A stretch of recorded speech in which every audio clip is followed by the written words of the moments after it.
一看了就开始起心动念了，马上就被记过，还不能申诉，真的是这样。因为大家不了解，所以一定要了解自己哦。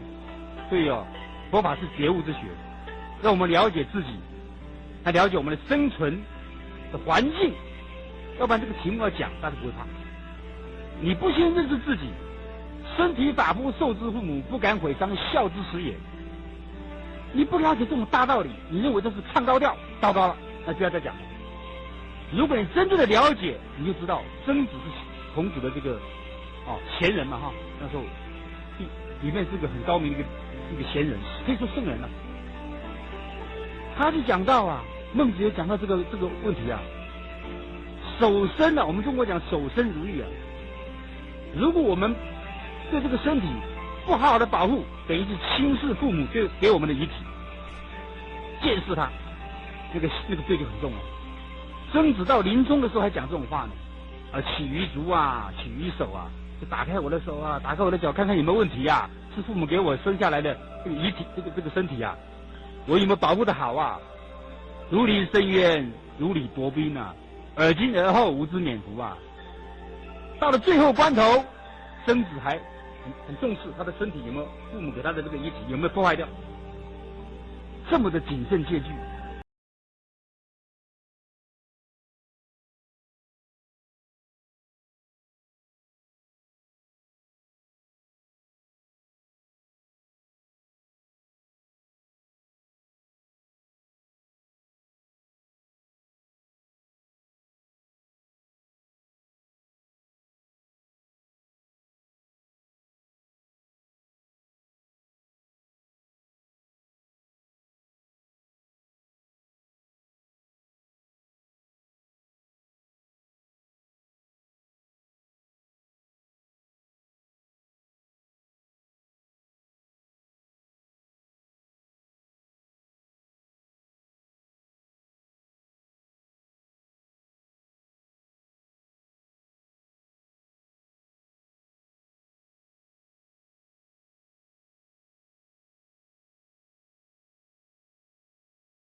阳天，上帝是否存在天？古人认为天是有情感能。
如果我们凡夫俗子不懂这个道理，那永远是凡夫俗子，不能够转凡成圣。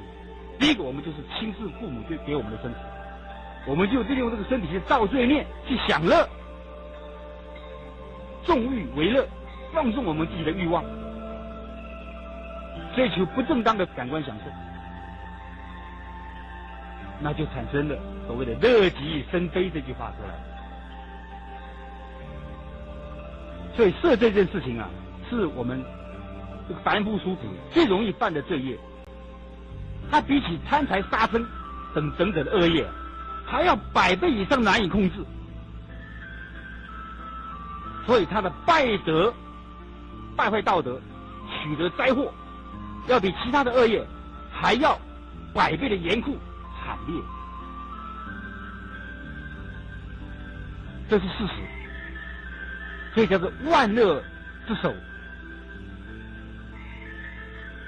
因为这个贪财杀生这个恶业啊，很明显，容易看得出来，容易知道，哎，这个不可以做，比较明显，而且道理也不会那么深，是可以用语言文字说得尽的，讲得完的。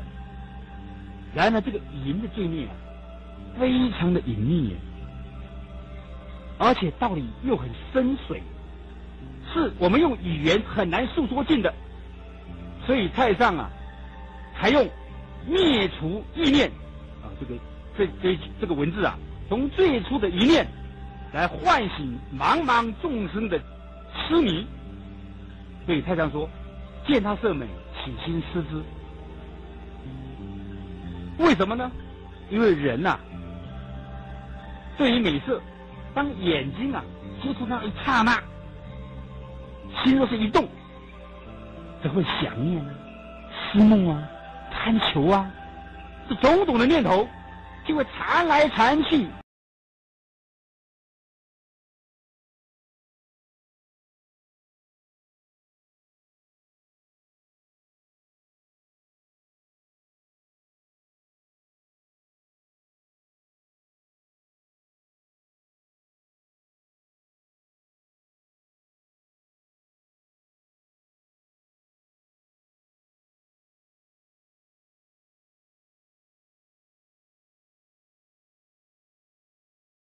不结在心里面，解不开。若是心中萌生了这种的念头，不用等待身体去犯了，不用等到行为去做，就已经是违背了天理而堕入的人欲了。这时候就被阴间列下了无穷的罪业。所以太上是无量的慈悲，他不用繁琐的言语，只用一句话来点醒提示我们，在我们建设起心的时候啊，不可以不从我们的心源处来及早的禁止断绝这种隐微又深邃不为人知的恶业。所以我们应当要在才起念头的时候，立刻就要奋勇的把它一刀斩断，不可以这时候有丝毫的犹豫，也不可以容有丝毫的情念，因为天堂地狱就在这一念之间立刻分判。若是这个时候稍微有点认识不清，看得不破，不能够斩钉截铁的立定脚跟，则在瞬息之间就会牵引滋长，蔓延开来，不知不觉就飘入了罗刹鬼国之中了。这实在是太危险。所以太上说这句话的用意是，实在是博大精深，而且用心良苦，但是凡夫俗子很难体会里面的意旨，这是很不幸的。大家不以为然，尤其是现代人更难调教，中毒太深，很难回头。不给你讲清楚说明白，那真是没有救。因为大家不相信有鬼神的观念，不相信有因果报应的观念，那就跟着感觉走，只要我喜欢，什么都可以，肆无忌惮，大开肆无忌惮之门，那怎么得了？这天下大乱了。所以现在我们台湾的离婚率啊，是亚洲第1位，是不得了的事情，破坏我们的家庭的基础，影响我们社会的治安，造成犯罪飙涨，跟色情泛滥有绝对密不可分的关系。所以大家若是了解其中的因缘，就懂得这个事情非常的重要，不能够轻视，否则各位也是这个受害者。你看现在女孩子坐计程车都会怕，你说是不是？家长还要抄计程车的车号，还看看这个驾驶是不是面目可憎，还是面带慈善，说不定是假的，心毒冒词也不一定哦，也会上当的哦。你防不胜防呢，所以我们都是治安恶化下的受害者。我记得前几年不是有个很重的命案吗？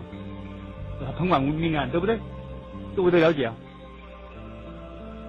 你再高的地位都是一样会受害的。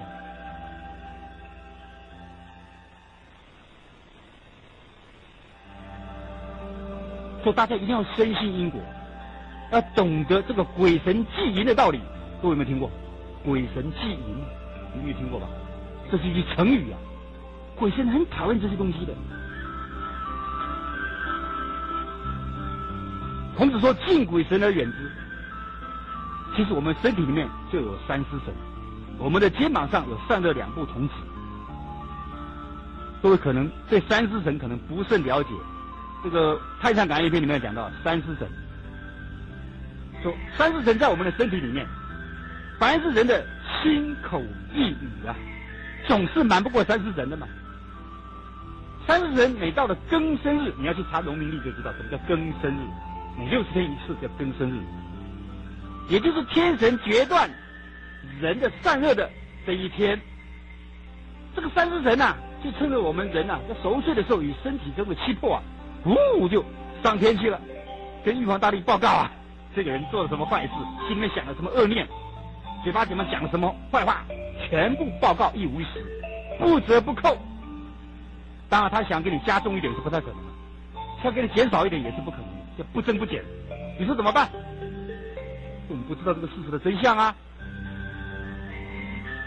上尸神就是上尸神、中尸神、下尸神，叫三尸神。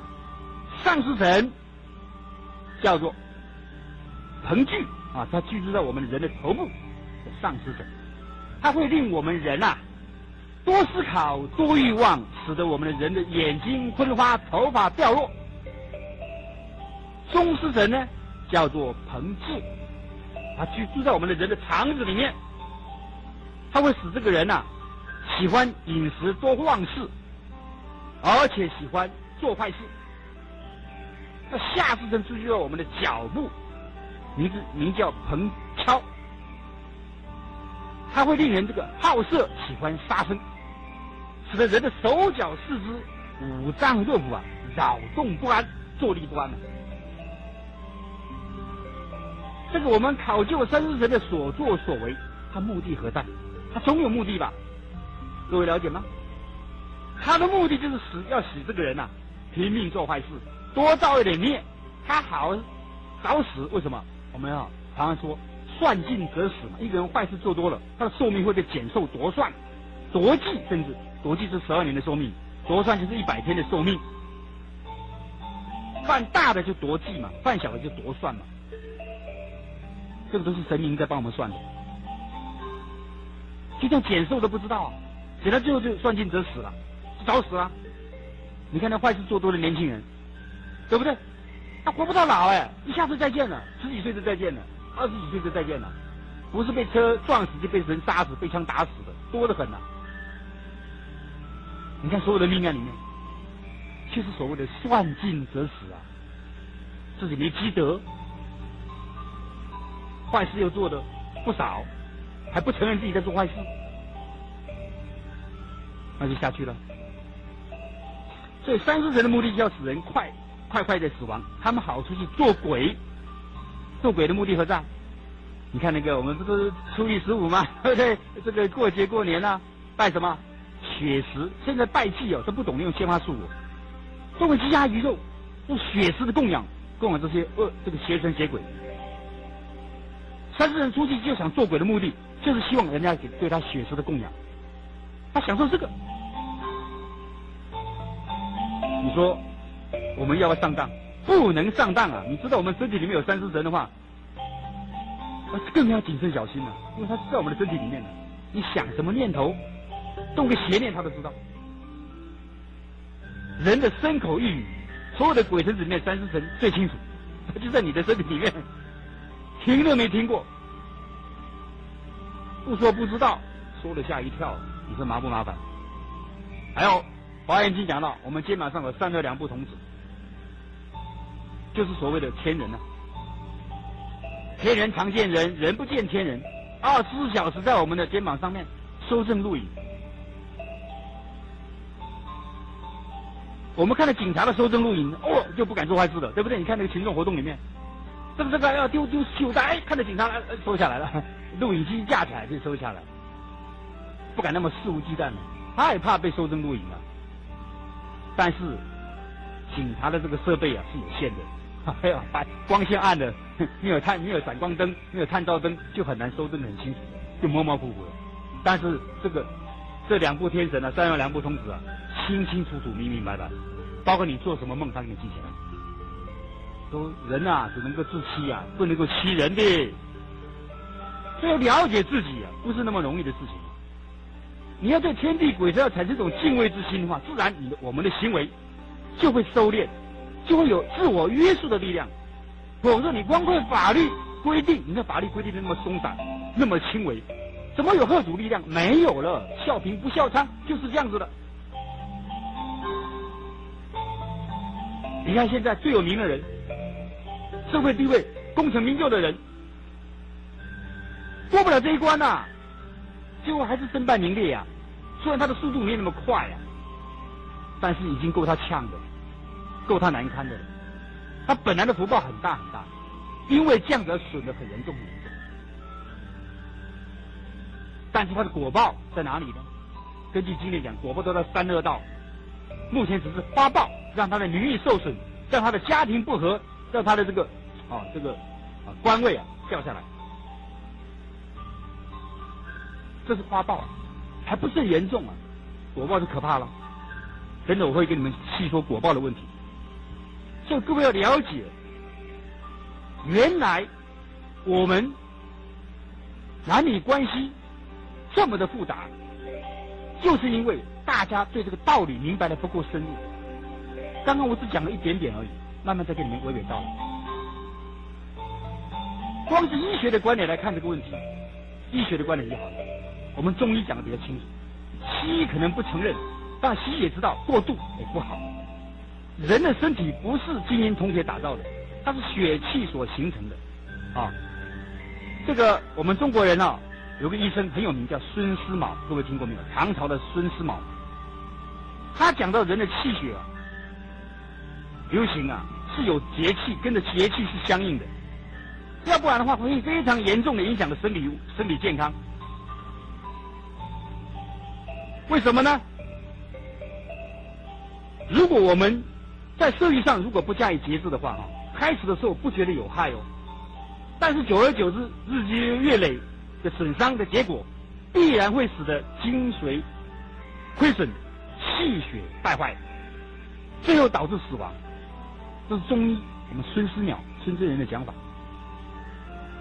中医对这个易经都有研究的，他知道人的气血必须要每6天才能够走完身体的6处经脉，那必须经过7天经脉尽通之后，得到疏解，气血才能够完成通行1周。因此夫妻之间的每一次行房之后啊，易经的气血就会受到损伤，必须要等到7日周行到此经的时候才能够复原。所以易经说7日一来复，就是这个道理，就是人要经过7日的修养的意思。但是很多人还没有到了7日，便又同行犯的这个机会，导致一伤再伤，因此而百病丛生啊。所以特别立下这个限制，以作为这个节欲保身的基础。但是这个7日是一种是对20岁的人讲哦，年轻人讲哦。30岁以上的人不是7天哦，是14天哦。40岁以上的人是1个月哦。50岁以上的人是1个半月，50岁以上的1个半月，60岁以上的是戒绝了，不能再有。但是现在医生讲法不一样，他认为是没关系，这个误导众生哦。如果你懂得这个洁身保育的话，你根本不会上医院的。你精神一定是矍铄，气色一定是光滑，脸色一定非常的红润好看。所以当时有个做官的，古代有个贾似道，是个奸臣，南宋那个奸臣啊，贾似道，他里面有个同僚，90几岁，声如洪钟，健步如飞。他也想健康长寿啊，但是他们3妻4妾嘛，古代这精神都不太好，身体都很虚弱，40、50岁就出现衰相、老相出来了。他就很羡慕那个大臣，哎呀，他同僚，你有什么秘诀啊？告诉我好不好？他就说，哎，没什么秘诀啊，我只是吃了40、50年的毒睡丸呐。什么叫毒睡丸？各位了解吧？自己一个人睡觉，自己一个人睡觉，各位就懂啊，是戒绝了这个方面的因缘了嘛。所以这个老彭啊，这彭祖啊，我们知道彭祖啊，他活了800岁啊，历史上传说活了800岁。他讲过一句话：上是一床，中是一被，不要百科，不如独睡。所以我们看到现在的夫妻啊，大部分都同房啊，而且又同被同床，这个都不太好，对身体健康都不见得好。表面都是感情和睦，其实感情真的和睦吗？不见得哦。所以各位不了解啊，就容易犯啊，就对身体的健康就影响啊，就容易流产啊，甚至就是不知道啊，犯了忌讳哦。各位了不了解？妇女怀胎之后不能够行房的，不能够同房的，各位了解吗？同房一次，伤胎一次，胎就中毒了一次，胎气就动了一次，各位知道吗？各位可能不知道。西医不认为，西医认为在7周以后，或者是到7个月以前还可以，这都不可以的。是小孩生下来，儿童的这个疾病的健康啊很严重。哦，就有气喘啊，什么肺啊，这是水肿啊，一大堆的惊风什么都来。这个各位不懂得胎教的重要性，这是忌讳，非常严重的忌讳。所以刚刚怀孕不到半个月还不知道怀孕就流产了，很多这种现象。你看科学再发达，能保证你不流产吗？很难哦。这都是夫妻年轻人不懂的这个忌讳，犯了而不知道。我说这种道理，这是我们古代圣人的智慧告诉我们的。但是我们现在的中国人，说实在的，没有民族自信心，不了解我们中国祖先的智慧，认为西方的智慧最高。其实西方是聪明，是他们科技发达，他们医学也发达，没有错。但是真正要死的病，他医不了。癌症就是一个例子，对不对？真正要命的是药医不死病，佛度有缘人，各位都听过。真正到阎罗王那里报道的，医生没有办法。你看那个医院里面，医生、护士常常看到鬼啊，这大医院里面都是鬼。只要是晚上，他们常常巡班临房，这个检查病房病人，只要看到医院这个病房的门口，这个病人的住的病房门口出现了黑无常、白无常，所谓的黑脸白脸的，医生、护士看到了，他们心里有数了。不出3天，这个病人就死掉，怎么救也救不回来。这药医不死病，生死有命，确实如此啊！如何才能够健康长寿？哪那么简单呢？所以各位现在你看现在人长寿不健康，老人痴呆症、中风，对不对？就是这个很明显的例子嘛。躺在床上享福报，跟平时年轻的时候没有节制色欲有很大的关系啊。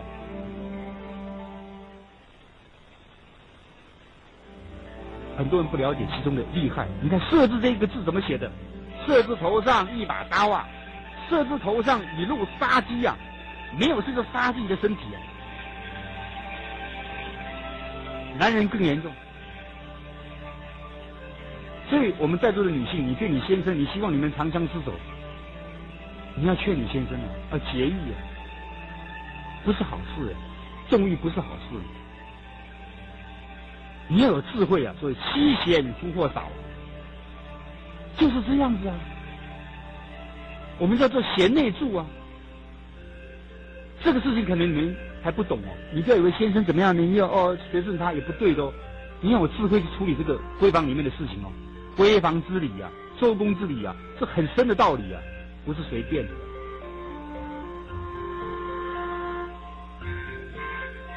所以夫妻里面还有很多境界，各位有没有听过？我刚刚讲过鬼神祭淫你没有看过农民历？这是什么神明的诞辰？这是什么菩萨的诞辰？一大堆你只要看寿康宝鉴就知道了，一个月就5、6天没有冲突，你看20几天都有问题。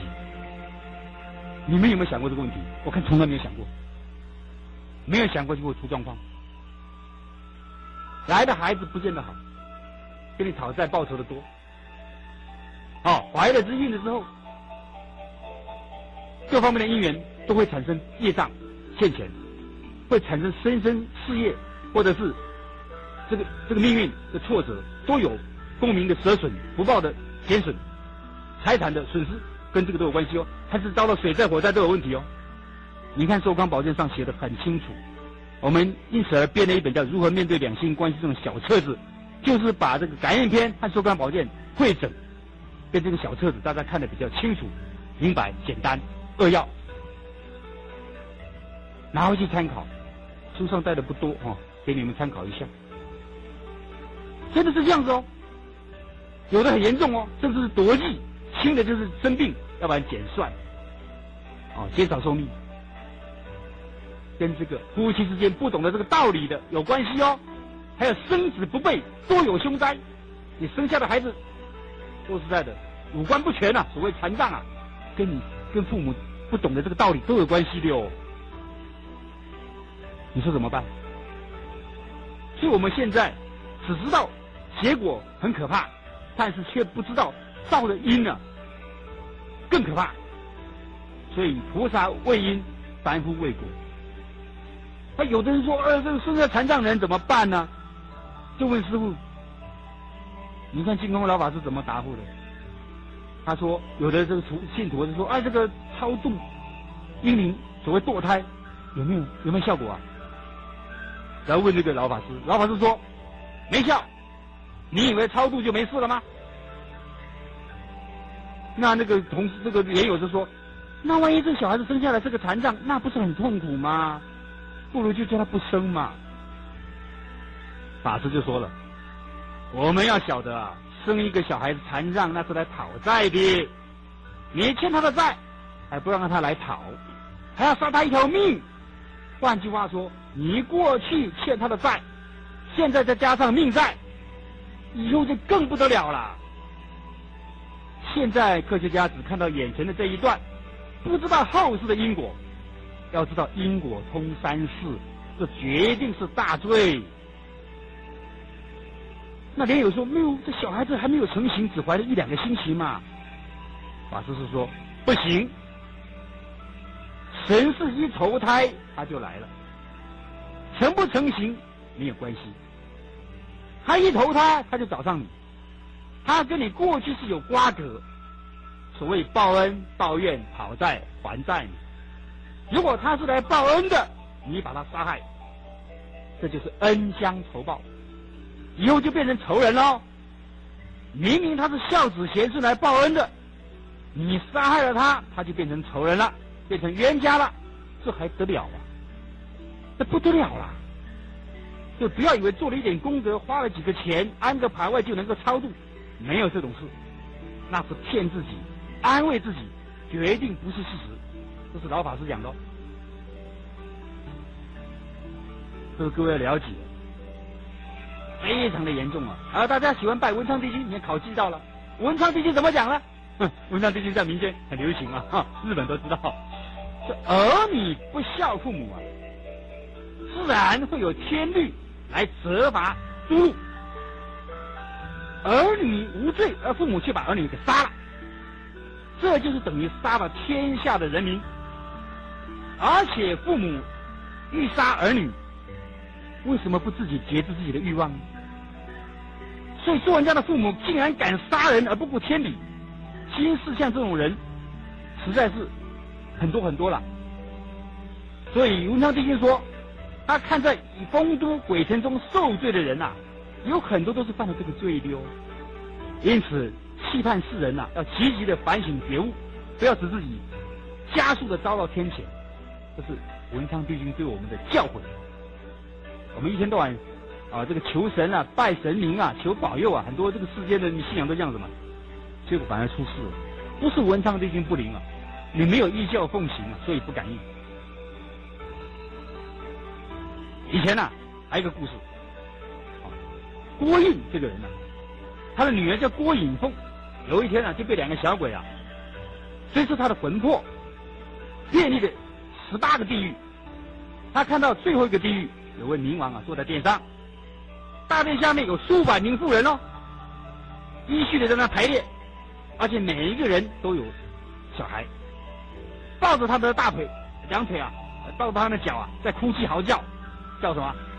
还我命来，还我命来，跟着妈妈在喊这些妇人有的是因为女儿生多了就把女婴给溺死了，以前有这个风俗，很不好的风俗，重男轻女嘛。有的是因为家里面穷，生了孩子养不起就杀掉了。有的是因为妻子妒忌妾这个妾就是小太太嘛有身孕了，把妾腹中的孩子打掉。大太太有权威就整这个小太太。有的是因为怀了私胎男女之间没有结婚就怀了私胎，就把胎给毒死。有的是因为争执打斗，怀了孕没有胎教还打架，你看怎么办？还斗气不顾命，触动了胎气而使胎儿流产。有的是因为讨厌小孩子啼哭，殴打或丢摔孩子有的父母真的，有的母亲真的个性比较凶悍，她很讨厌孩子啼哭，甚至就是不小心把孩子弄死。有的是因为照顾孩子不谨慎，而使孩子死于非命。我们以前邻居就有这种事情，喂奶睡着了就把孩子给噎死了，有这种事情，我们身上就有发生过。所以这是妇人做妈妈的不仔细，使小孩子死于非命，都有罪过的。所以冥王都一一的加以诘问审讯，每位妇人的身上都带上了枷锁，而且都是面容憔悴，身体瘦弱，看起来都十分的可怜。这郭颖凤看到这种情形他返回阳间之后，就把他所知所闻告诉他的父亲。郭印就把这件事情写在天宁寺的墙壁上面，以警惕世人。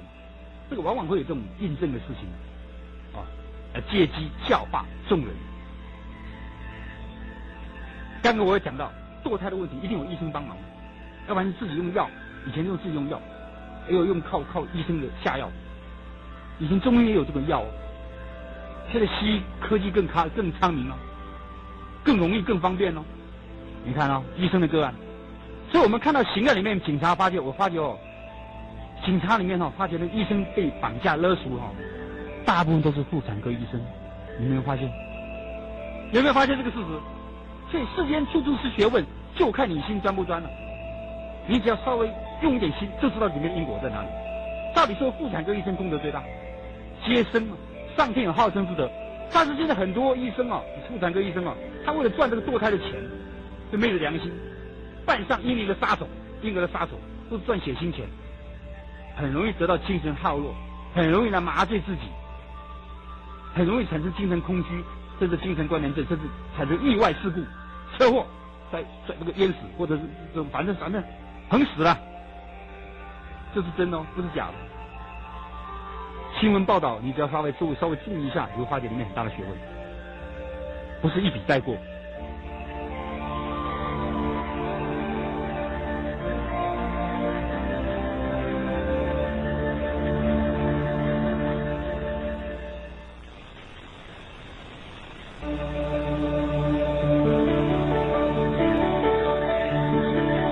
以前有个妇人叫杨阿胜又贫穷又有病，晚年就更狼狈。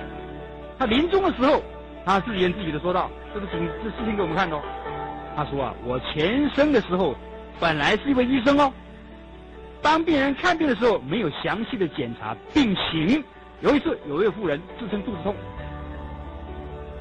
里面长了毒虫，她也不能分辨她到底有没有怀孕呢，他就马上给她服下的原花酒，就可以下虫，把那个虫给肚子里面下出来，把毒虫打出来。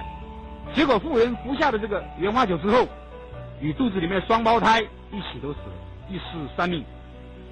因为这个医生他看错了嘛，他没有研判的能力嘛，研判错误，看错了病，给错了药，就因此他杀死了3条人命。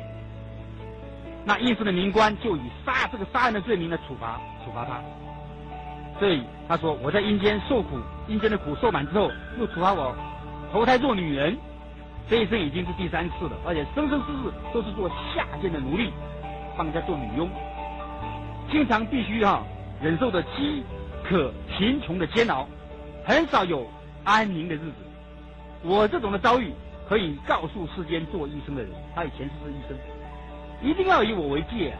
说完之后，梁阿胜就死，临终前自言自语讲出来这句话。你说他胡言乱语吗？临终前会讲这种话的人不多，各位不要等闲视之呢。你看临终都昏迷了，他会讲话，这都是幽冥界的一种事件，给托他来告诉大家的。但是不是每一个偶自为之，警醒世人。你不要自以为是哦，世间没有地狱哦，没有阴间哦，没有刑罚哦，通通都有啊。所以这个女众啊，说实在的，我刚刚讲过，女众确实是比较辛苦一点啊，因为会有这个传宗接代的，有这种结了婚就要传宗接代嘛，会有这种现象出来。生儿育女啊，都是女众，很辛苦的。所以各位要了解自己是女众啊，更要认真修行啊，知苦要离苦啊，要互相的勉励啊。所以说这个影视媒体啊，那种让自命风流啊，给人家一种坏的印象，说我是男儿当好色，那谁该倒霉啊？谁该受害呢？不可以这样子的。所以吕正斌也讲过一句话：劝君莫借风流债，借得快时还得快。家中自有代还人啊，你要赖时他不赖。我相信在这个现代的社会中，男女关系这么的密切，没有像公知后面讲的那么清楚，保持距离与车安全，几乎都越轨了。做饭呢，那要懂得忏悔之道啊，不然光讲这个会吓死大家。要懂得忏悔还有功德呢，还可以灭罪的，这是真的。忏悔可以灭罪。现在很多小说家的笔下都是有点带着言情的小说里面，这是罪过很重的。以前有个公案，你看我们《水浒传》的作者施耐庵，他写的《水浒传》是毁淫毁盗，极尽之能事，太会描绘了。所以他死了之后，很难过。他死了之后，他子孙3代都是 A 告，都是哑巴，历史上都有记载。那《西厢记》是我们中国的小说，很有名的小说，里面就讲到《西厢记》的情节都是男女私奔幽会的情节。所以《西厢记》的作者王师傅啊，他怎么死的？嚼舌而亡，他自己也受不了了，意念呢，在胡思乱想，他才会写出那些东西出来啊。他自己都没有办法控制自己的，就咬舌自尽。还有另外一个原为崔莺莺。这个《会真记》的作者叫做元稹啊，也是很有名的一个诗人。所以自古诗人多妄想，没有事就乱想啊，写出那些这个艳词来，艳诗艳词来，迷惑众生，颠倒众生，这个罪很重哦。宋朝个大诗人叫黄庭坚，就是这样子。他有一个公案，他就问了当时那个圆通会禅师袁秀。那个禅师叫做袁通秀，好像这个得道的高僧。还有一天，李博士2个人去拜会这个当时这个得道的高僧，他就问秀禅师说：“因为李博士一天到晚画马，就跟月醉白一样啊，画的比他还好。”但是秀禅师说：“哎呀，博士啊，你不要把你一生的心力啊，都投入在画马的功夫上面了。画马会变马会这个心想事成一切唯心造啊。”你懂这个道理吗？这个李博士听了吓一跳。因此而觉悟，就不敢画马。袁通秀这个黄山谷在旁边笑，哎，那李博士画马变马，那我会变什么？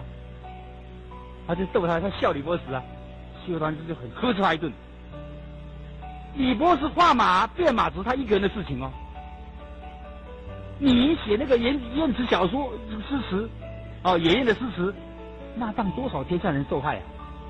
你可能不知堕马身而已啊，你还堕地狱呢。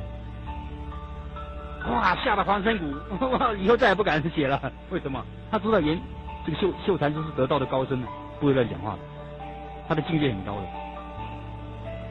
所以说，这个现在写小说编剧的所谓的媒体艺术工作者，真是问题啊！这方面的问题，可能他不知道这个公案，没有读过，叫他们拼命的造这个奇语啊，造这个这个情节非常引人入胜的这个言情小说戏曲来让众生啊颠倒迷惑，这个业是很重的，很重的。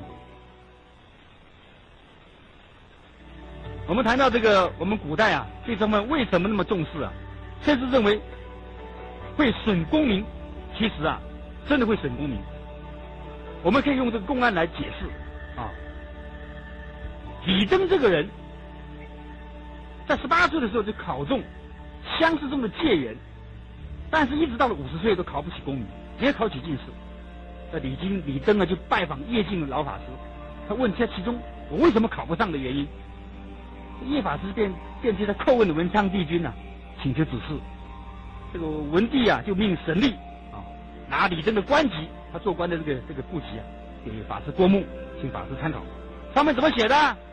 上面这样写：李登出生时，天地赐玉印。这李登刚刚出生的时候，天帝就是玉皇大帝赐给他玉印。18中解元，18岁就考中解元，19做状元，19岁考上状元，52岁官拜右丞相。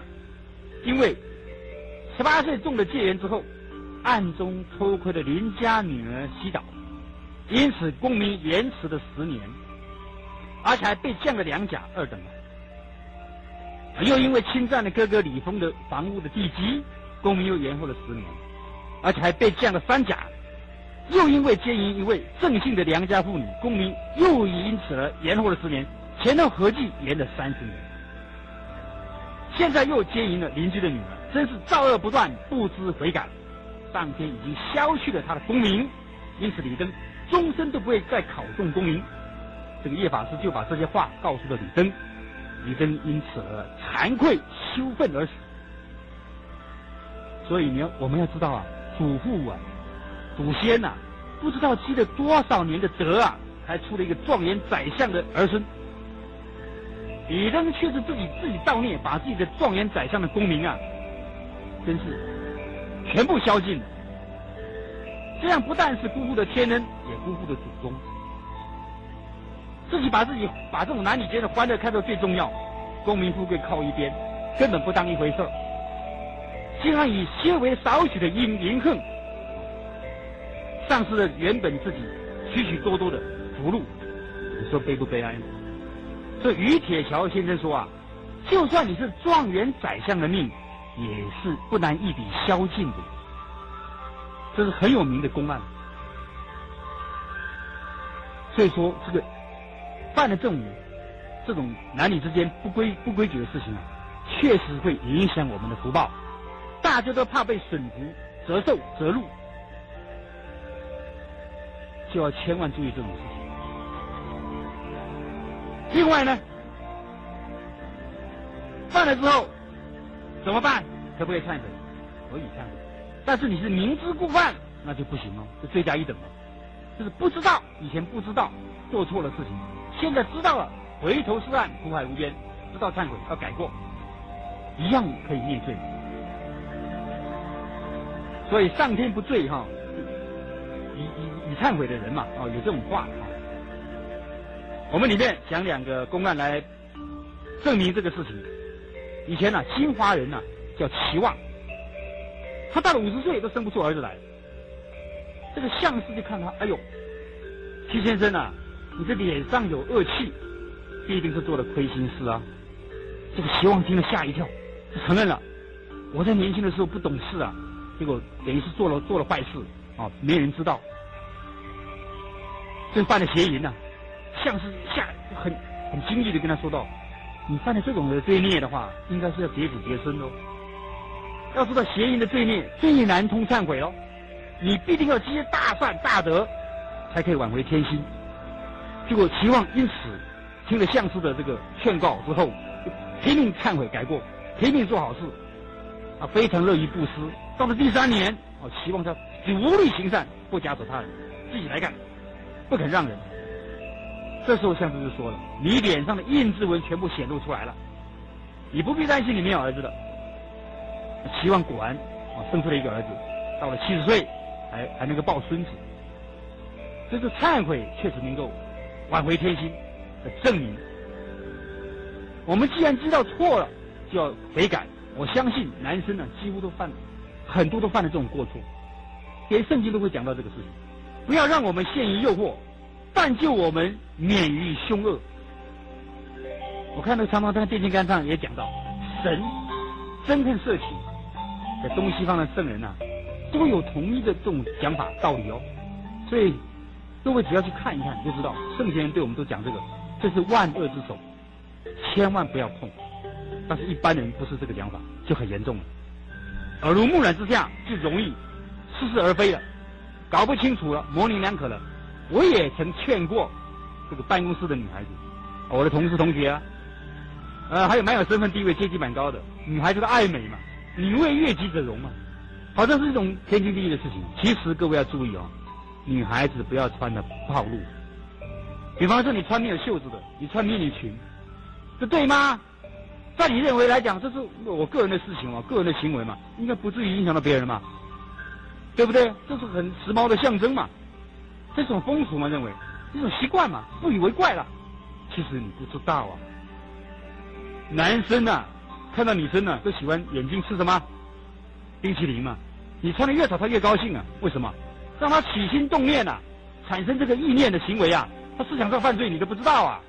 所以我们不要知道这个传媒给他看到啊，否则我们等于是助纣为虐嘛，助男生作孽而已嘛。对女生呢，要有这种自知之明嘛，要懂得保护自己啊。神是这样说，连握手都不要随便握手，因为会有传电的感觉。一有这个皮肤的接触，皮肤一有触电的感觉，你的心里面一定产生震动，就开始胡思乱想啦。当然人家不知道你想什么，但是你都被这个黑地鬼神都记录起来了。我刚才讲过了，都犯错了，都犯罪孽了。所以男生也不要随便主动跟女生握手，除非女生主动拿出来，你那时候为了礼仪嘛没办法，就是握手，但是你心存正面，我能够产生幻想。这平时一定要有这个谨慎操持、正心诚意的功夫，你才能够当下当见不乱，你心里面不会乱，当然身体更不会乱嘛，行为更不会偏差嘛。这必须要用平时要有操练的功夫，要修心，就是这样子。要不然的话，问题很严重，很严重。这一握手、一勾肩、一搭背就出去了。所以说，甚至于死啊，开始那一刹那，就开始非常谨慎。所以女孩子一定要懂得明哲保身啊，更要知道守身如玉啊。男生也是一样。你看现在男生里面，男女之间还有很多奇奇怪怪的问题，超过这个范围了，更严重，叫什么？同性恋。各位听过没？同志，你看这个政治人物啊，我看很多政治人物都不敢反对哦，包括美国，包括我们台湾哦，还为他们这等于是谋福利政治，他们有他们的权利，我们要尊重，讲了一大堆似是而非的道理。各位，到底可不可以同性恋？人有这个权利吗？他不知道因果，同性恋的因果很重的啊，那是大邪淫啊！男女之间不正常的关系已经是邪淫了，何况是这个同性之间的这个不正常的关系，那是大邪淫，非常严重的。各位，感应篇里面也有谈到这个同性恋的这个不可以的原因，我跟各位报告一下，为什么不可以呢？它里面讲了男子，当然从女子的道理也差不多了这男子行邪淫呢，也就是同性恋呢，有6种不可以的道理。哪6种？第一种，因为这个同性恋的行为实在是淫秽不堪，有伤颜面，而且会伤身败德，没有羞耻心，这是第一种不可以的原因。那有的抛弃了自己的结发妻子，却去伺候那些少年小孩子，违背天地阴阳之间的这个自然的道理，导致都是好恶有了偏差，这是第2种不可以的原因。这一类人的行为非常的轻佻，而且又不检点，而且甚至还会偷香窃玉，染污了自己家中的女子，这是3不可以的原因。举头三尺高，决定有神明。刚刚讲过了，神明对于这种同性恋的这个污秽邪淫的行为会感到生气嗔恨哦，所以降下来的惩罚一定不轻，这是第4点不可以的原因。以前人王法有明文规定不可以，现在的法律好像没有这种规定哦。以前的法律比较严格，而且监禁于杀。我们警察里面常常讲监禁杀这3个字，容易触动杀机。你看同性恋你想要跑跟别人谈恋爱，突然把你杀掉很凶的，杀的比那个一般的杀的还厉害啊！那报纸新闻看过吧，听过吧？那个手段更残忍，容易触动杀机丧失了宝贵的生命，这是第5种不可以的。另外，不是为了传宗接代，随便的这个把自己的身上最珍贵的东西卸掉的话这种的行为是愚蠢到了极点，只是加速的伤害自己的生命而已，这是第6种不可以的原因。这同性恋不可以，不晓得同志们听过没有？我还亲自碰过这种事情那我现在辅导里面还碰过这种事情。有一个个案跑来找我，痛哭流涕，不是他有问题是他儿子有问题。为什么？我奋斗了一辈子，房子也有了，车子也有了，孩子也长大了，考上国立大学了，照理说是这很好的事情嘛家庭幸福嘛，妻女美满嘛，结果儿子出事了。他说他儿子功课都很好，但是他的个性很奇怪，为什么会喜欢男生？而且在学校里面还写文章提倡同性恋，差点让他昏倒。他觉得他对不起祖先，他觉得没有回去，没有脸去见他的那个这个家族的人，知道这种事情会觉得很丢脸。如果你还有羞耻观念的话，他儿子不以为然了，跟老爸唱反调，造成家庭革命。所以说我们教育儿女要懂得事先防微杜渐，你要从小他思想方面能够受你主导的时候，你要认真的去主导他，要给他读经典。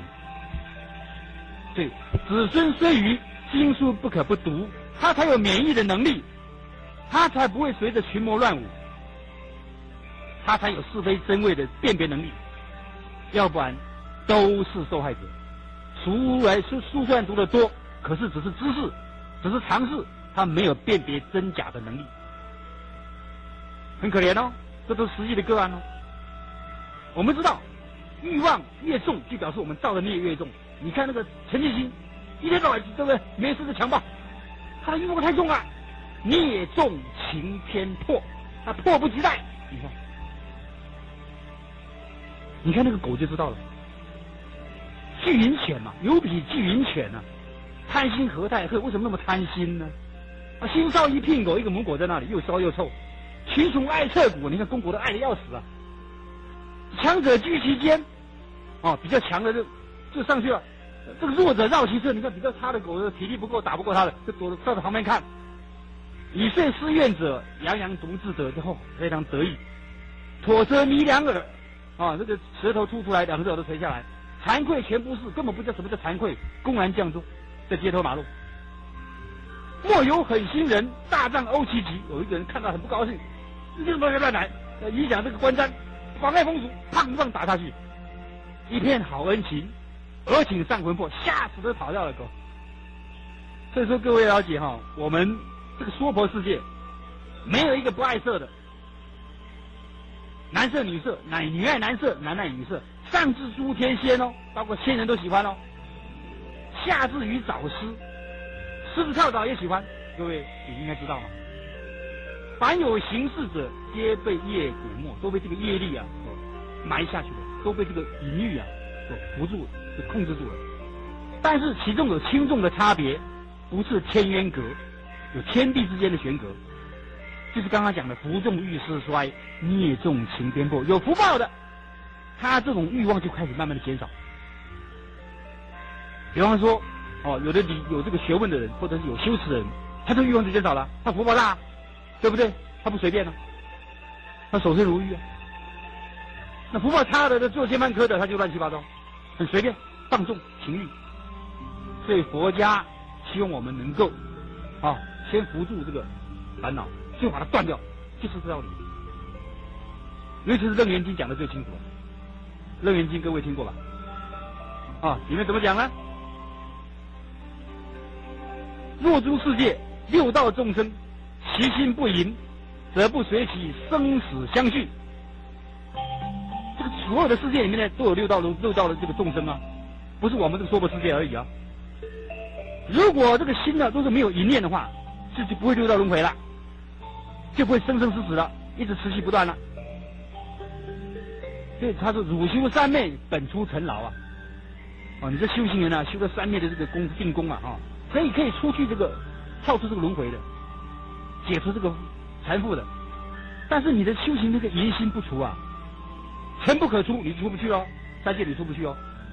纵有多智禅定现前的话，你就是不断淫，必堕魔道。上品叫魔王，中品叫魔民，下品叫魔女。所以佛经劝我们，智者，你是有智慧的人啊，你要三思啊。那仔细想想看啊，这是佛经对我们的开启启发我们这方面的智慧。当然念佛也可以让他扶住。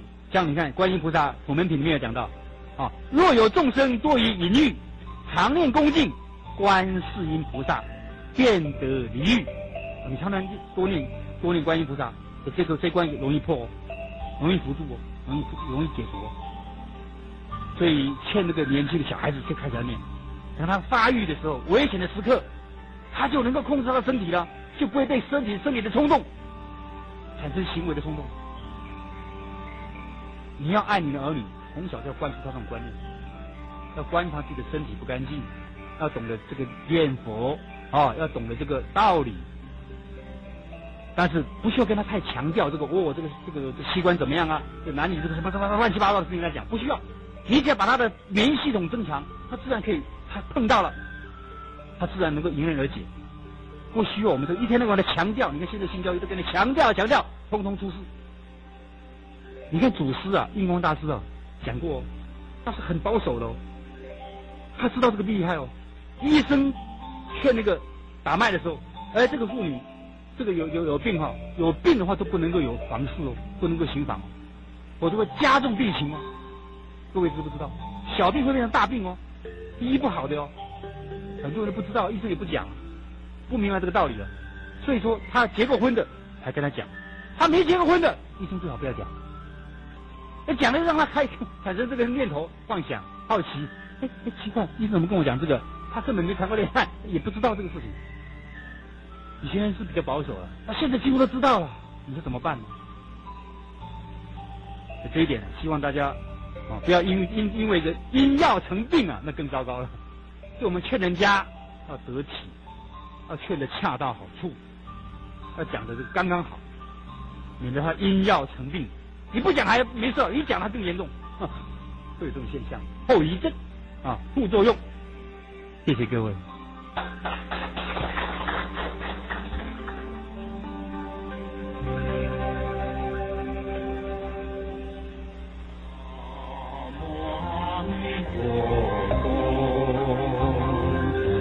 最后提供一个方法给各位听众，这个方法是用念佛的方法对治我们的这个邪心妄想。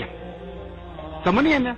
就是南无阿弥陀佛这6个字每一个字要念得很清楚，你小声念、轻声念、细声念或大声念音量自己可以调控。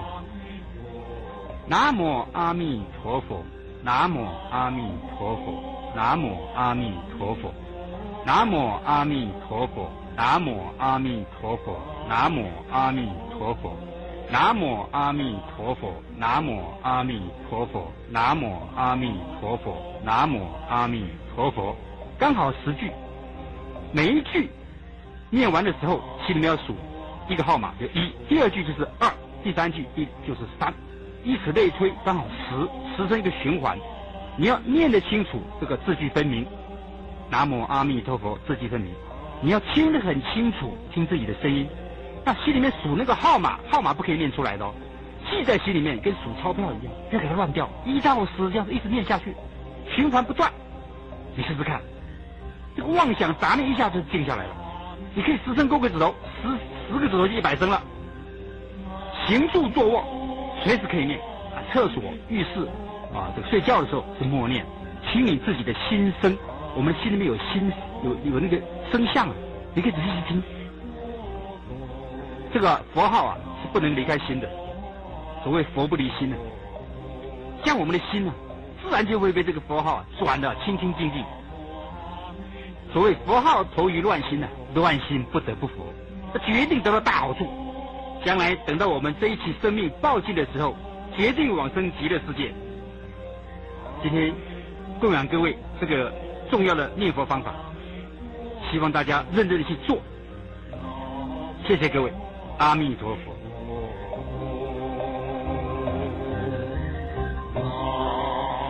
各位亲爱的听众朋友，在您听完了王警官的讲演，相信您一定是法喜充满，很想知道王警官还有没有其他的讲演录音带。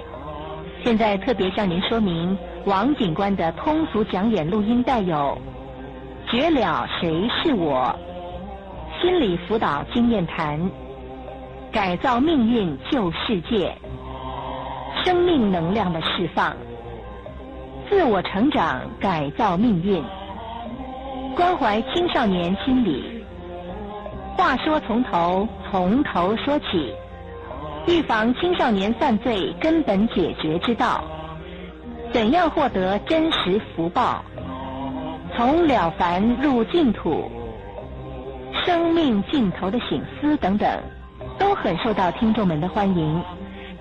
各位朋友，若是有兴趣的话，不妨和学会联系索取。在此祝福您福慧增长，平安吉祥，阿弥陀佛。阿弥陀佛，南无阿弥陀佛，南无阿弥陀佛，南无阿弥陀佛，阿弥陀佛，阿弥陀佛。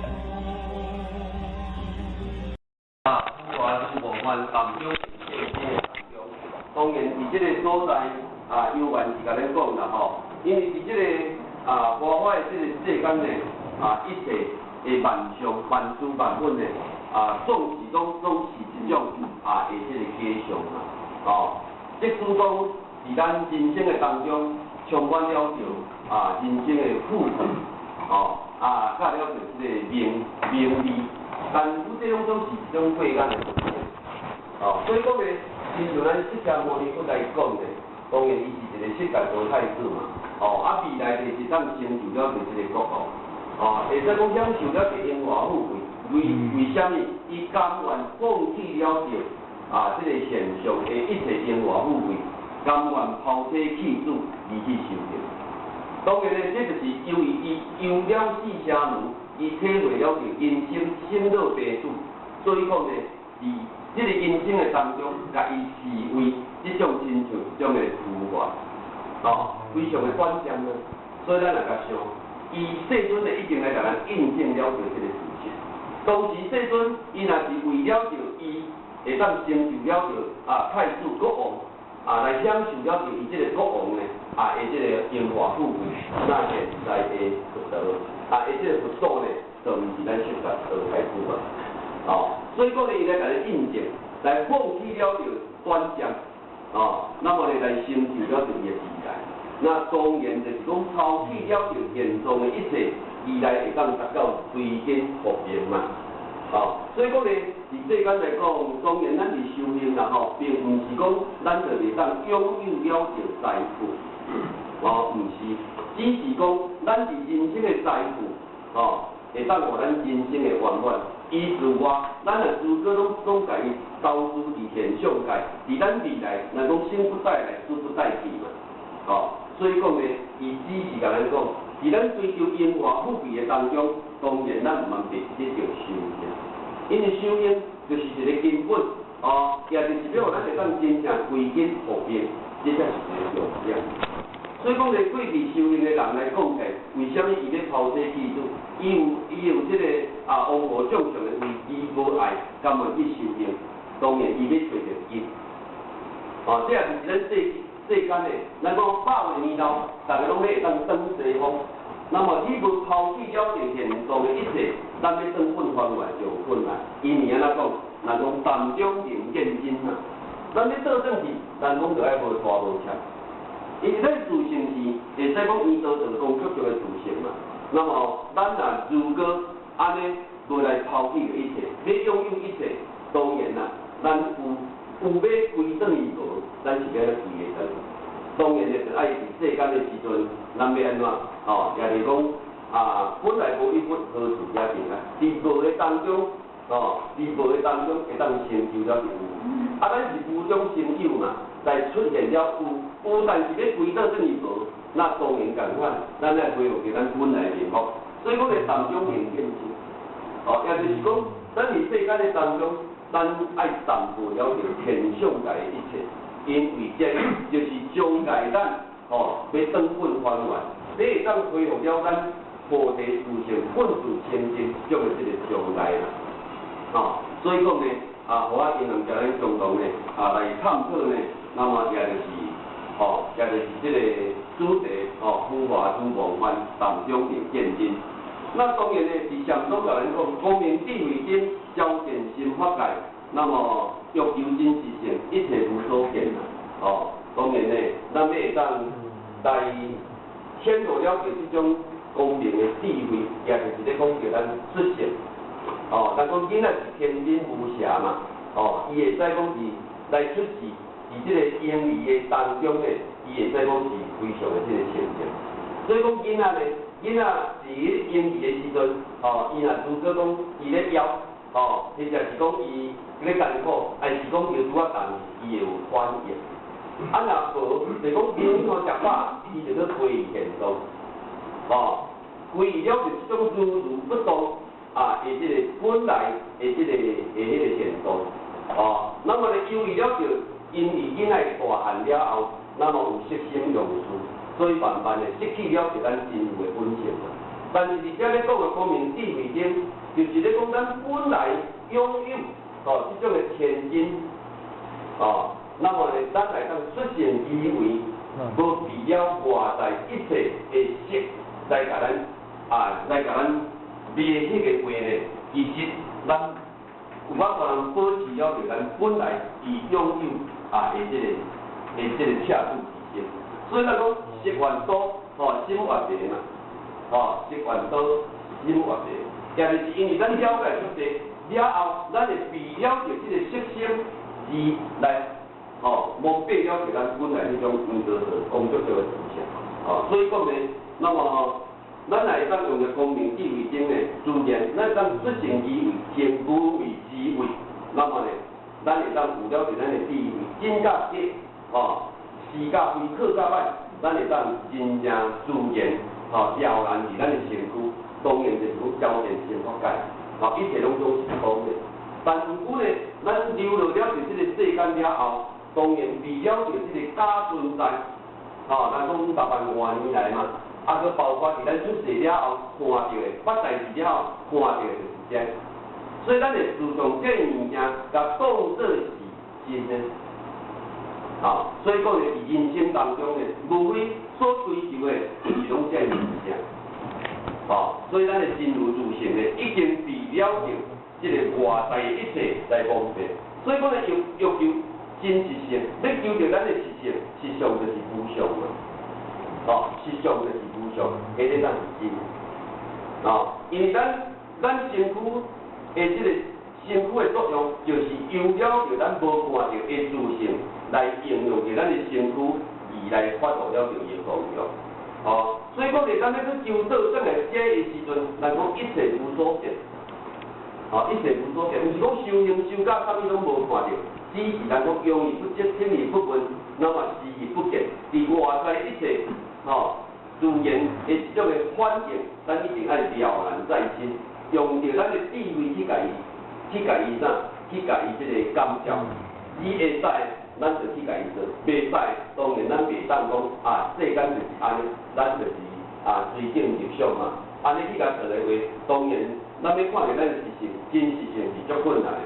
所以讲咧，一切无所见，也就是讲咱是百花丛中过，片叶不沾身嘛。伫外在一切，当然咱有肉根，肉根减肉根，当然这是正常。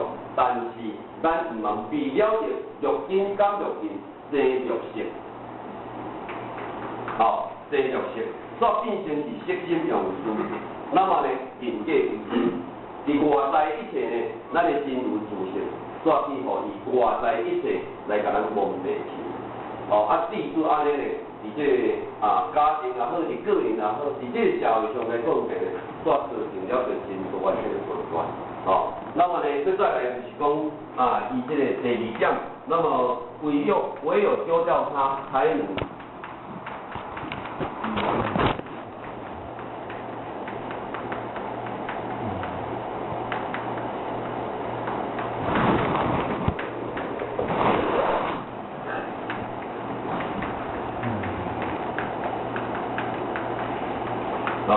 唯有丢到它，才能这个解脱。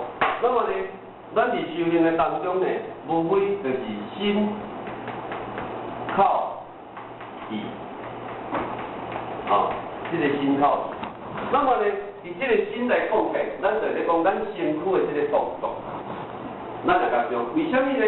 咱来考虑些，因为心靠意，那么加起呢，伊会形成了这个习惯。伊会形成了这个习惯，所以咱的一切拢总是由心靠意来伫咱的人生当中呢，无法度来到解脱。而烦恼产生妄想，产生执着，而咱人来产生痛苦，无法度解脱，就是由于了着心靠意。有了着这三项非实现变动的当中，造成了咱人生无法度没完没了，永远就是伫这个伫这个烦恼、痛苦，伫这个执着的当中呢，伫咧打转，来造成咱人生这种的苦，就是咱无法度跳脱这一些。所以讲咧，而家来讲，心靠意，当然是心来讲起，来讲不去非理事，不作非理事，就是咱的心啊。因为心来造成了着罪过错，由于了着这个心。因为这个心，咱若要来讲，就是有形上的我，为了是我个人，那么呢，随心所欲，那么唔知影所做的。假设这个咱家，我来大掉啉烧酒，种种，咱来甲讲，会带来互咱个人命运，去带互了是这个家庭的命运。所以讲咧，伫这个心的当中呢，有可能会造成了就这个这个恶业。那么呢，伫心就是讲咱身躯的动作。身躯的动作来讲起呢，就是讲有当时啊来讲咱敢有看到咱的敢有看到咱的心产生急躁，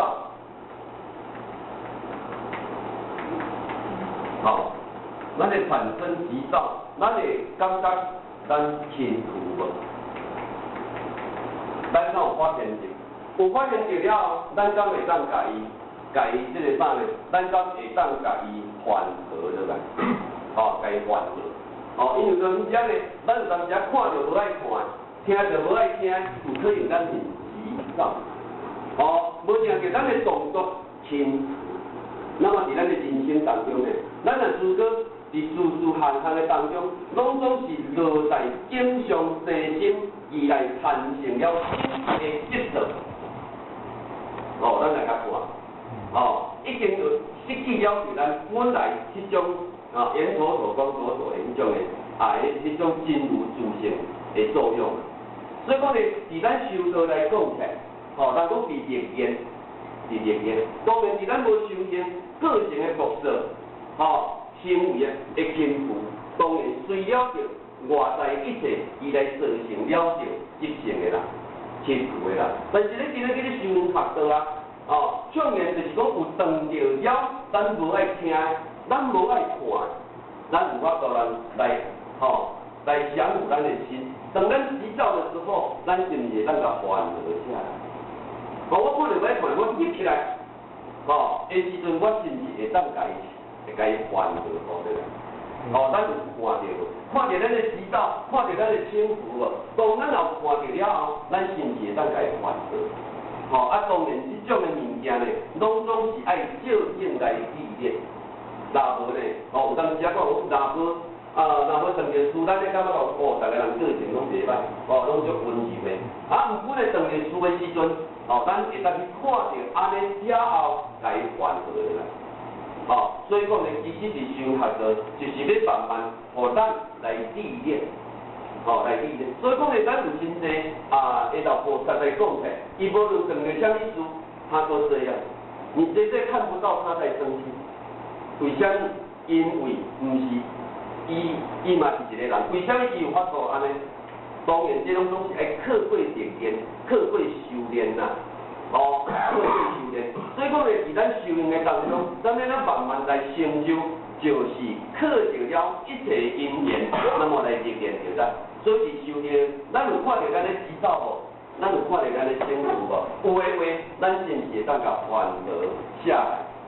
那么呢，来就是讲口，伫口的当中，你有感觉到你的声音咧大声无？你有感觉你咧讲话速度会足紧无？有当时啊呢，若叫人意见袂合的时阵，无听着，若讲阿妈讲紧就大条，阿妈讲紧就大条，声头就响起来，那么呢，伫这个当中呢，讲话速度就足紧啊，无论讲咱咧看戏也好，咱咧老菩萨也好，咧看戏，咧当心灵的人做心灵的人伊咧讲话是毋是拢不会快慢，拢是足白板。你讲话讲你今日看伊无爱看，伊咧讲话嘛是慢。那么你有法度安尼，就是你的心有法度压制了就啥呢？有法度降服你那一种迄种啥呢？迄种急躁的心。所以讲呢，伫咱咧讲话是共款啊。伫这个历言对正中，就是你当着这个正常的时阵，是毋是咱会去发现变有影？我先讲话讲较大，你会当甲缓和落来。这是咱咧修行啊。所以讲修行的当中，无为了着好多修，是为了啥？是为了着咱的心口。因为这个心口伊造成了着修是先变是恶嘛。所以讲呢，咱伫当咱伫历言对正中的时阵，也就是讲咱当着见。考验的时阵，咱是有去发觉讲，我的声甲较大声，咱有法度家己降服落来，是讲我速度紧啊，咱有法度甲缓和落来，甚至咱会当查到了着，咱想要讲话的后壁所产生的恶人、恶事、恶法、恶错，有影讲话当中就是要展现着家己的话，公言见面，咱有法度家己缓和落来。那么为什么呢？爱讲这呢？因为咱今日站在修行来讲起来，咱袂当无讲这。若无咱毋是为了好乐修，咱是为了啥？当然为了修行啊。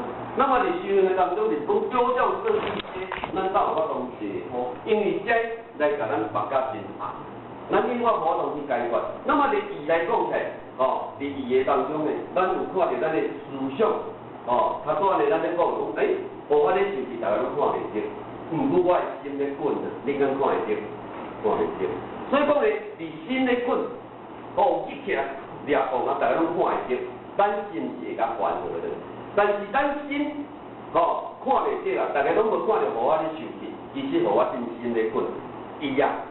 伫互我的思想甲念头咧滚，伫这个当中，咱心是共款，哦，咱会当家己缓和。哦，也就是讲，当咱有我灵万心、嗔心、贪心的时阵，生气的时阵，咱心是停下来啦。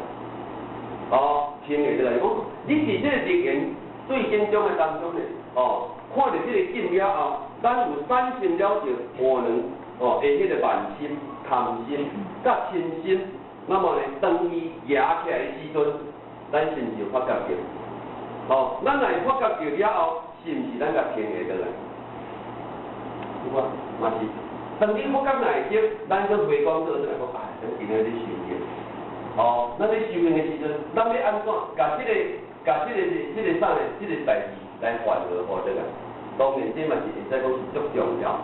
啊嘛是咱是修行学道呢，爱意念，哦，慢慢呢，咱会当成就了着一个修道真正标准的一个方法嘛，哦，所以讲呢，咱要会当成就，咱嘛爱切境来意念。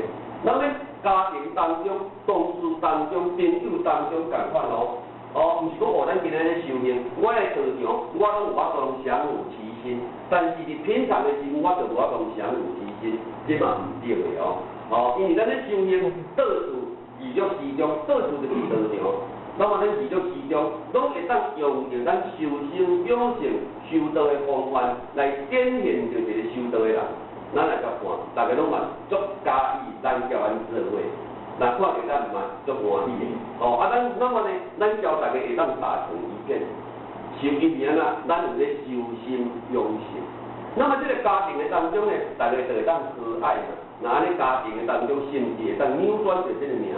啊，若无，伫咱走的当中呢，咱的心口随心所欲去展现着家己，但毋过呢，安尼会造成了着这个家庭的责任，哦，甲着咱内心的责任。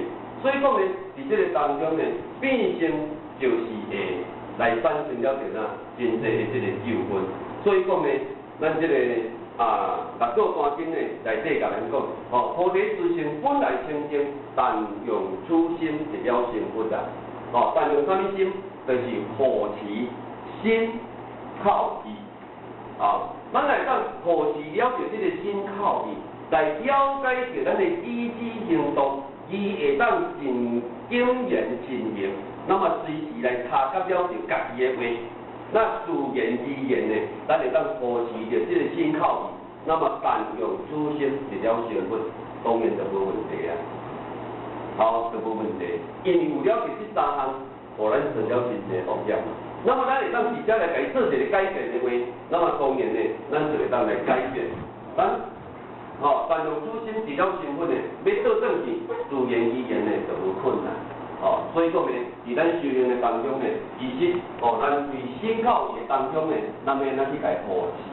我是感觉讲，因为这嘛是足重要啦。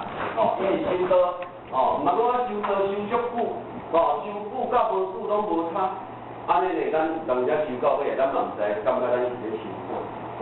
所以讲来讲修心养性，那么呢，就伫历言对境中呢，当有法度人来造就了着。咱才会当做就了就咱，所以讲呢，伫这个所在变成就是讲咱大家呢爱来注意，因为时间上的关呢，我可能我内底有跳过啦，因为时间就差半点钟啊，所以我呢可能部分的无法全部甲伊阐释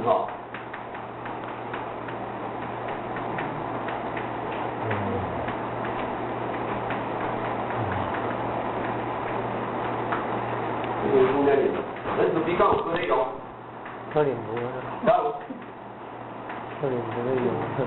无咧，无啦你，可用电脑哩。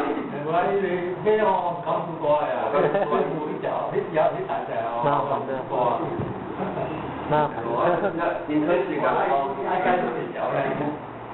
会说过去。咱们过来呢，就是讲言语，那么呢，识透言语，自发成功啊，那么呢，当然咱是修行学道，咱爱来了解，咱一定爱识透，咱一定爱识透。咱若要识透，伫咱修行学道当中呢，会有障碍。咱为什么要修行？咱无法容易了解，所以讲呢，咱一定爱识透，伫识透的当中，唔是看破，伊爱这个识透。所以讲呢，伫这个天台这个天台宗呢这个开台宗师，这个第一禅师呢，伊重视了就一心三观，一心三观。那么一心三观，也就是一个假观。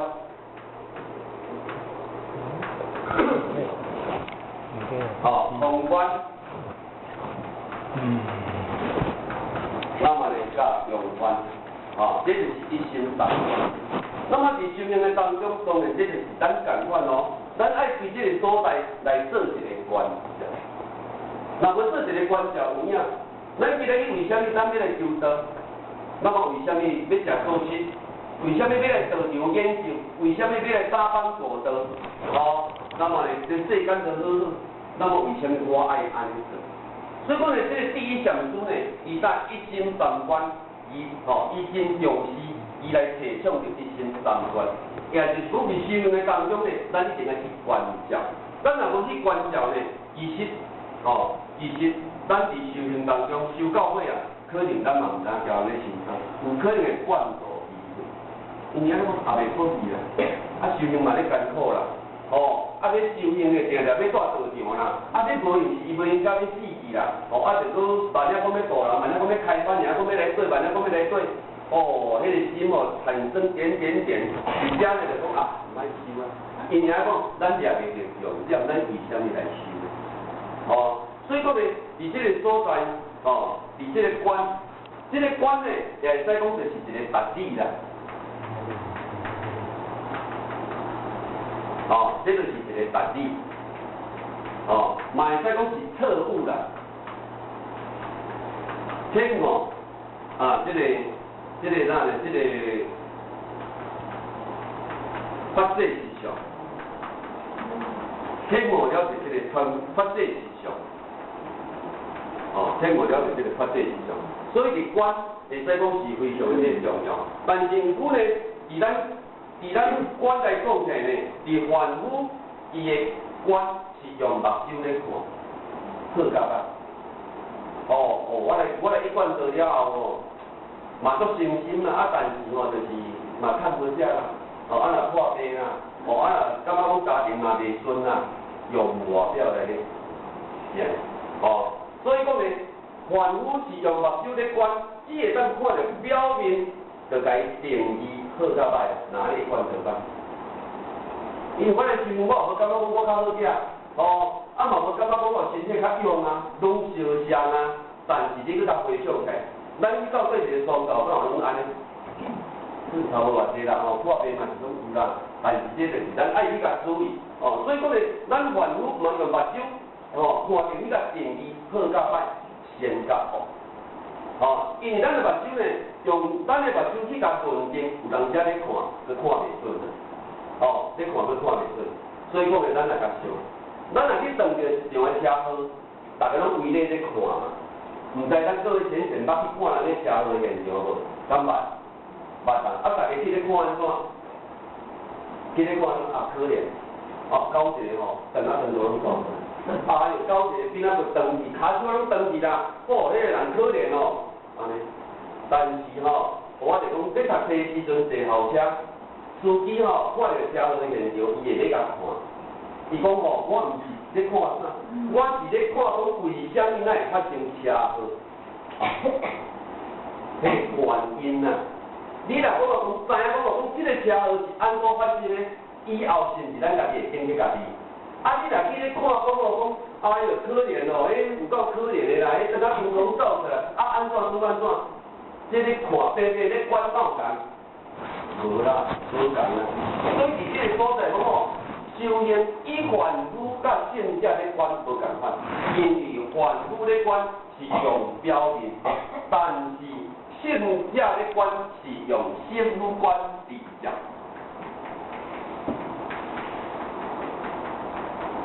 哦，是用心观比较哦，伊毋是用毋是用表面咧看，所以咱来甲想，咱来甲想，有的人真咧修行拢感觉讲伊头壳歹去，但是咱观世菩萨咧修行嘛，交咱修正，爱怎有头壳歹去？无嘛，即咱来用心观比较，无咱就看袂出来啊。有的讲讲修行人拢空空妄妄对哦，像真个当享受拢毋享受，叫人讲去咧修行咧食歹，叫人去咧用啥货，咱来了解，咱是用心观比较，当然